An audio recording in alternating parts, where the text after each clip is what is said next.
Hai, apa kabar semuanya? Semoga kabar Anda baik-baik saja. Terima kasih karena sudah memberikan support dan juga kesetiaan Anda untuk membangun channel Codot Film. Yuk kita lanjutkan alur ceritanya, sambil siapin kopi dan cemilan, setting suara volume full. Gasken. Dia adalah Huang, orang yang memiliki kitab abadi Kaisar Petir, lembaran emas. Saat ini, dia berada di kota surga. Semua orang mengungkapkan ekspresi terkejut. Istana terdiam. Kabut meringkuk. Beberapa dewa surgawi duduk di sajadah, tidak jelas dan kuat. Tidak ada yang membuka mulut mereka untuk mengatakan apa-apa. Itu sangat tenang. Bagaimana ini bisa terjadi? Rambut ungu Yun 11 halus dan berkilau, wajahnya yang menawan penuh kejutan. Mo 11 yang dia jalani selama ini sebenarnya adalah Huang. Dia memiliki identitas lain ini. Yuyu memiliki penampilan yang mengesankan. Matanya bersinar terang saat dia menatap pemuda yang tenang di depannya. Ini adalah Huang. Orang yang telah membunuh talenta luar biasa dan membunuh raja perang sebenarnya seperti ini. Di dalam istana, suasananya sangat tegang dan berat. Shi Hao berdiri di sana, menunggu hasilnya. Dia tahu bahwa hal-hal akan sangat berbahaya sekarang setelah dia mengungkapkan identitasnya. Tidak peduli sekte besar mana itu, akan sulit bagi mereka untuk tidak terpikat. Bagaimanapun, sihir Kaisar Petir dikenal sebagai teknik surgawi, kitab suci abadi yang mengatur dunia di tempat surga, memberikan penghakiman ilahi di dunia ini. Itu adalah hal yang paling menakutkan. Bahkan keberadaan terlarang pun akan terasa tergerak. Dari mana asal kamu? Kamu dari sekte apa?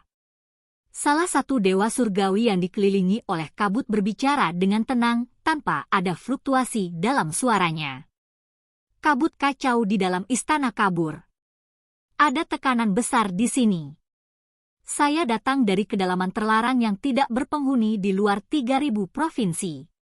Shi Hao menjawab. Saat ini, dia menenangkan dirinya, matanya tidak menunjukkan jejak riak saat dia menatap para dewa surgawi.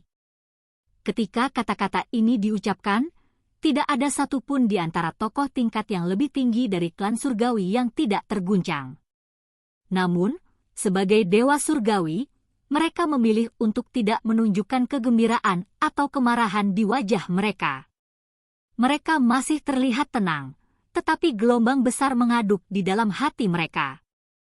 Pemuda ini berasal dari daerah tak berpenghuni yang mengerikan itu? Mereka memendam kecurigaan dan melampirkan nilai luar biasa untuk ini.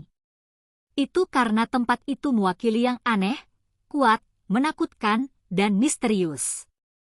Itu penuh dengan hal-hal yang tidak diketahui dan teror. Bahkan klan surgawi tidak akan begitu hebat untuk percaya bahwa mereka dapat menaklukkan tempat seperti itu. Apakah ada warisan di wilayah yang tidak berpenghuni?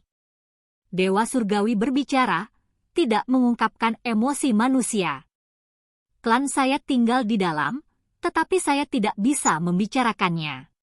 Shi Hao terus tetap tidak budak atau sombong saat dia menjawab pertanyaan dewa surgawi. Sekarang setelah semuanya mencapai titik ini, dia tidak punya pilihan. Dia hanya bisa menggunakan nama ini sebagai tameng, karena mungkin itulah satu-satunya cara dia bisa melindungi dirinya sendiri. Yun 11 merasa ini sulit dipercaya. Wajah cantiknya penuh kejutan. Pemuda yang telah melakukan perjalanan ratusan ribu li dengannya sebenarnya sangat misterius. Di dalam istana, para dewa surgawi itu terdiam, tidak berbicara untuk waktu yang lama. Tak satu pun dari mereka bisa menenangkan diri. Di era kuno, klan surgawi sangat mulia. Ada 6 celestial besar yang muncul di dunia ini, mendirikan klan kaisar dan memerintah dunia. Semua orang menghormati mereka. Justru 6 ahli hebat inilah yang membawa mereka kejayaan tanpa akhir, tetapi setelah mereka memasuki daerah tak berpenghuni yang tak terbatas itu, hal yang tak terduga terjadi. Mengenai 6 celestial besar, setiap kali nama mereka disebutkan, Siapa yang tidak akan menghormati mereka? Siapa yang tidak akan merasa takut? Itu adalah legenda yang tak terkalahkan. Namun sekarang, hanya satu yang kembali hidup-hidup. 5 lainnya tidak terlihat. Di dalam istana, para dewa surgawi yang agung terdiam. Bagaimana mungkin mereka tidak mementingkan hal ini? Jika apa yang dikatakan pemuda ini benar, maka mereka harus memperlakukannya dengan serius. Mereka tidak bisa gegabah mengambil keputusan. Ini mungkin peristiwa yang sangat penting. Berasal dari wilayah itu, apakah kamu merasa itu berbeda dari dunia luar? Seorang dewa surgawi bertanya, tatapannya dalam saat dia menatap pemuda di bawahnya. Shi Hao gemetar dalam hati. Apakah mereka mencoba mengujinya? Dia tahu bahwa tidak mungkin dia bisa membuat mereka mempercayainya hanya dengan satu kalimat, juga tidak bisa mengintimidasi mereka. Orang-orang ini penuh dengan pengalaman, mata dan bulu mata mereka jernih, tidak mudah ditipu. Leluhur telah menginstruksikan saya untuk tidak mengatakan apapun tentang tempat itu, kata Shi Hao. Itu karena dia benar-benar tidak tahu. Sementara klan surgawi memiliki leluhur tua yang kembali hidup-hidup, jadi dia harus sedikit banyak tahu. Jika dia mencoba mengatakan apa-apa lagi, dia akan menyerahkan diri. Pikiran Shi Hao bergetar. Dia merasa akan sulit untuk menghadapi apa yang akan terjadi hari ini. Mo 11, kamu, apakah Huang? Dari samping, Yun 11 berbicara. Dia cantik dan menakjubkan, seluruh tubuhnya berkilau dan bersinar. Kulitnya seputih salju dan tembus pandang. Hanya saja, saat ini, ekspresinya rumit. Saya. Shi Hao mengangguk. Yun 11 membuka mulutnya, tapi dia tidak mengatakan apa-apa. Mereka telah bepergian bersama selama ini, namun dia bahkan tidak tahu identitas aslinya. Kemudian, para dewa surgawi mengajukan beberapa pertanyaan lagi. Mereka tidak dengan santai tersenyum dan malah berbicara dengan kekaguman dan kesungguhan. Mereka membuatnya terasa agak sulit untuk bernafas di sini. Shi Hao menjawab pertanyaan satu demi satu dengan ekspresi tenang. Baiklah, kamu boleh pergi. Dewa surgawi Kituo berbicara, menyuruhnya pergi dari istana. Tempat ini memasuki keadaan hening. Shi Hao menatap kosong. Semua orang membawanya keluar dari tanah suci yang penting ini. Dia berjalan cukup jauh, tidak menunjukkan ekspresi apapun selama ini, tidak mengungkapkan kegembiraan atau kemarahan. Di istana, para dewa surgawi berbicara di antara mereka sendiri. Mereka semua berdiskusi dan memikirkan apa yang harus dilakukan. Apakah Anda semua percaya kata-katanya? Kituo bertanya. Tentu saja tidak. Salah satu dari mereka membawa senyum acuh tak acuh. Yang lain mengangguk. Ekspresi mereka semua santai. Mereka tidak percaya Shi Hao berasal dari daerah tak berpenghuni. Mereka memahami beberapa kebenaran yang sebenarnya. Di samping, 3 makhluk muda tertinggi terkejut. Mereka semua mengungkapkan ekspresi terkejut. Mereka mulai meminta petunjuk kepada dewa-dewa surgawi. Bagaimana mereka sampai pada keputusan ini? Kituo dengan acuh tak acuh berkata, lupakan tentang kinerja di Origin Sky Secret Realm, serta bagaimana para master sekte itu semua mengatakan bahwa dia adalah seorang kultivator yang longgar, sama seperti dewa surgawi sendiri. Bagaimana saya bisa ditipu dengan begitu mudah? Saya secara alami memiliki indera ilahi saya sendiri untuk penghakiman. Ini adalah intuisi dewa surgawi.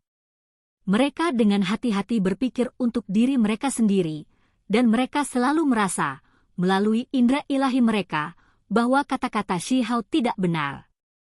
Berani menipu kalian semua, itu sama dengan tidak menghormati dewa surgawi. Yuyu mengerutkan kening. Jenis sikap apa yang harus kita gunakan dengan tepat untuk menghadapinya? Seorang dewa surgawi berbicara. Ini adalah topik yang sulit. Para dewa surgawi semuanya berkonflik secara internal. Bagaimana seharusnya mereka memperlakukan pemuda ini? Kitab suci Kaisar Petir tidak bisa dilewatkan begitu saja. Mereka ingin mendapatkannya. Jenis metode rahasia yang tak tertandingi ini akan sangat bermanfaat bahkan bagi leluhur kuno, surgawi tua. Mungkin dia bisa maju selangkah lebih maju. Selain itu, bakat pemuda ini juga cukup mengejutkan, mampu membuat pewaris istana abadi sangat menderita. Dia benar-benar tangguh. Jika mereka bisa mengasuhnya dan menjadikannya pelindung klan surgawi, nilainya terlalu besar. Aku merasa kita harus mendapatkan lensa tulang klan untuk mengamatinya dan melihat kebenarannya. Seorang dewa surgawi berkata. Beberapa orang mengangguk, menyatakan persetujuan mereka. Mungkin kita harus membiarkan dia mempelajari metode melodi abadi terlebih dahulu. Kita bisa membicarakan ini nanti. Jelas bahwa mereka sangat peduli tentang Shi Hao yang meminjam batu Flying Immortal untuk memahami metode yang tak tertandingi. Mereka ingin memahami dan mendapatkan rahasianya. Itu akan memberinya waktu, dan memberi kami waktu juga. Tidak perlu terburu-buru mengambil keputusan. Sebelum itu, kita dapat berkomunikasi lebih sedikit dengannya. Jika dia mau tinggal di belakang, apa salahnya mengolahnya menjadi pelindung Dao? Seorang dewa surgawi berkata. Yang lain mengangguk. Ini adalah saran yang matang dan dapat diandalkan. Jika itu masalahnya, mereka dapat membina pemuda ini, memberinya waktu untuk naik ke tampuk kekuasaan dan akhirnya menjadi individu yang sangat kuat yang dapat mengabaikan lusinan provinsi. Ini pasti akan membawa manfaat tanpa akhir bagi klan surgawi. Baiklah, kalau begitu mari kita pergi dengan ini untuk saat ini. Kami akan membuatnya memahami batu Flying Immortal terlebih dahulu. Teknik berharga itu dan kitab suci Kaisar Petir keduanya sangat penting. Tentang topik ini, pendapat mereka kurang lebih sama. Ada satu titik di mana kita harus waspada. Dia patuh sekarang, tetapi jika dia merasakan kebencian di masa depan, begitu dia tumbuh dewasa, itu mungkin menjadi bencana. Ketika para dewa surgawi yang agung ini pergi, seseorang mengatakan ini. Semua orang mengangguk, sedikit gemetar dalam hati. Shi Hao kembali ke kediaman tepi danau kecil. Hanya setelah waktu yang lama dia tenang. Dia tidak tahu apa yang akan terjadi, bagaimana ras surgawi akan memperlakukannya, atau keputusan seperti apa yang akan mereka ambil. Namun, semuanya damai, seolah-olah belum terjadi apa-apa. Dewa sejati 11 siam mengatakan kepadanya bahwa dia tidak perlu berpikir terlalu banyak dan hanya fokus pada pemahaman dan kultivasinya. Shi Hao terdiam. Dia menyadari bahwa situasi yang sulit dan berbahaya akan segera terjadi. Kedamaian itu akan hancur. Hari-harinya yang damai di klan surgawi akan segera berakhir. Dia tahu bahwa ras surgawi sangat peduli dengan pemahamannya saat ini dan terlebih lagi ingin mendapatkan kitab suci Kaisar Petir. Mereka tidak segera mengambil keputusan dan mengambil tindakan karena dia tidak bisa melarikan diri. Selama dia berada di dalam kota surga, mereka memiliki lebih dari cukup waktu untuk menuntut hal-hal itu. Mungkin masih ada beberapa yang berpikir untuk mendorong pertumbuhanku sehingga aku bisa melawan para ahli klan kaisar itu, kan? Dia berkata pada dirinya sendiri. Shi Hao memasuki keadaan meditasi, memulihkan dirinya ke keadaan paling tenang dan optimal. Dia diam-diam berpikir untuk waktu yang lama, dan pada akhirnya, dia mulai memahami tangan surga. Setelah hari itu, tidak ada yang datang untuk mengganggu Shi Hao, memberinya lingkungan kultivasi yang damai. Bahkan para celestial muda yang mencoba menimbulkan masalah tidak muncul. Shi Hao tidak memikirkan hal lain. Dia hanya fokus pada teknik dan Dao. Melaporkan, ada ahli perlombaan perang yang telah muncul di wilayah luar ras surgawi saya. Beberapa hari kemudian, seseorang melaporkan, memberitahu tokoh tingkat yang lebih tinggi dari klan surgawi tentang beberapa berita. Yi, mungkinkah mereka masih ingin melawan kita, datang ke provinsi surga, memasuki wilayah kita? Mereka harus melupakan tentang dilepaskan dengan ringan kali ini. Dewa sejati mencibir. Kemudian, beberapa ahli yang kuat keluar dan menyelidiki secara pribadi. Mereka memahami arti sebenarnya dari peristiwa ini. Mungkinkah perang benar-benar akan pecah? Dong! Segera setelah itu, genderang surgawi terdengar, mengejutkan para dewa surgawi. Kenapa drumnya berbunyi? Kituo muncul, ekspresinya muram. Segera setelah itu, dewa surgawi besar lainnya turun. Mereka semua menantikan beberapa dewa sejati itu. Senior, semuanya tidak baik. Dewa surgawi dari klan perang telah muncul. Dewa sejati berbicara dengan wajah pucat. Mereka menangkap jejak dewa-dewa surgawi dan merasa bahwa segala sesuatunya berubah menjadi lebih buruk. Mereka segera bergegas untuk memberikan laporan. Sepertinya mereka tidak bisa duduk diam lagi dan datang untuk Huang, kata Kituo. Orang yang membunuh Raja Perang dari perlombaan perang adalah Huang. Terlepas dari aspek apa seseorang melihat ini, tidak mungkin mereka akan menganggap masalah ini sebagai masalah. Yang pertama adalah untuk membalas dendam, dan yang kedua adalah untuk mendapatkan teknik berharga yang tak tertandingi yang dia miliki. Sekarang, orang-orang War Clan akhirnya tiba, mengungkapkan keberadaan mereka. Datang ke kediaman klan saya, namun Anda semua masih ingin dilepaskan dengan mudah. Seorang dewa surgawi mencibir.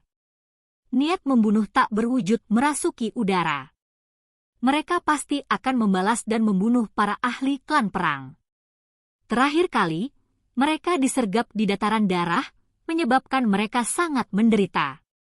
Mereka ingin membalas dendam untuk beberapa waktu. Ras surgawi dulunya adalah klan kaisar dari alam yang lebih tinggi. Meskipun mereka telah menurun sejak zaman kuno, masih belum ada orang yang berani datang mengetuk pintu mereka. Mereka memutuskan untuk benar-benar menyapu semua penyusup. Paman bela diri, tidak bagus, kami telah menemukan perahu tulang dari sekte besar lainnya. Mereka melakukan perjalanan melalui kekosongan ke wilayah klan surgawi kita. Ada dewa surgawi yang mengawasi mereka. Seseorang kembali dan tiba-tiba melaporkan. Semua orang menatap kosong, dan kemudian mereka mengerutkan kening. Bahkan mata Kituo dan tokoh-tokoh tingkat tinggi lainnya mengintimidasi saat mereka menatap ke kejauhan. Segera setelah itu, seseorang melaporkan bahwa kapal perang tingkat dewa surgawi muncul 100.000 li. Ada ahli kuat yang ingin memasuki kota surga dan mendapatkan audiensi. Saya mengerti. Klan perang merilis informasi. Mereka tidak berani melawan klan saya, dan malah datang untuk menekan kami bersama dengan beberapa klan besar. Dewa surgawi Kituo sampai pada kesimpulan ini. Para dewa surgawi sudah mengerti apa yang terjadi. Situasi yang sulit dan berbahaya telah tiba. Kediaman klan surgawi pasti akan mengalami badai yang sulit untuk ditenangkan. Orang-orang itu semua datang untuk Huang, untuk kitab suci abadi. Oke guys, jangan lupa like, comment, share, and subscribe di channel Codot Film. See you next video, peace out and bye-bye.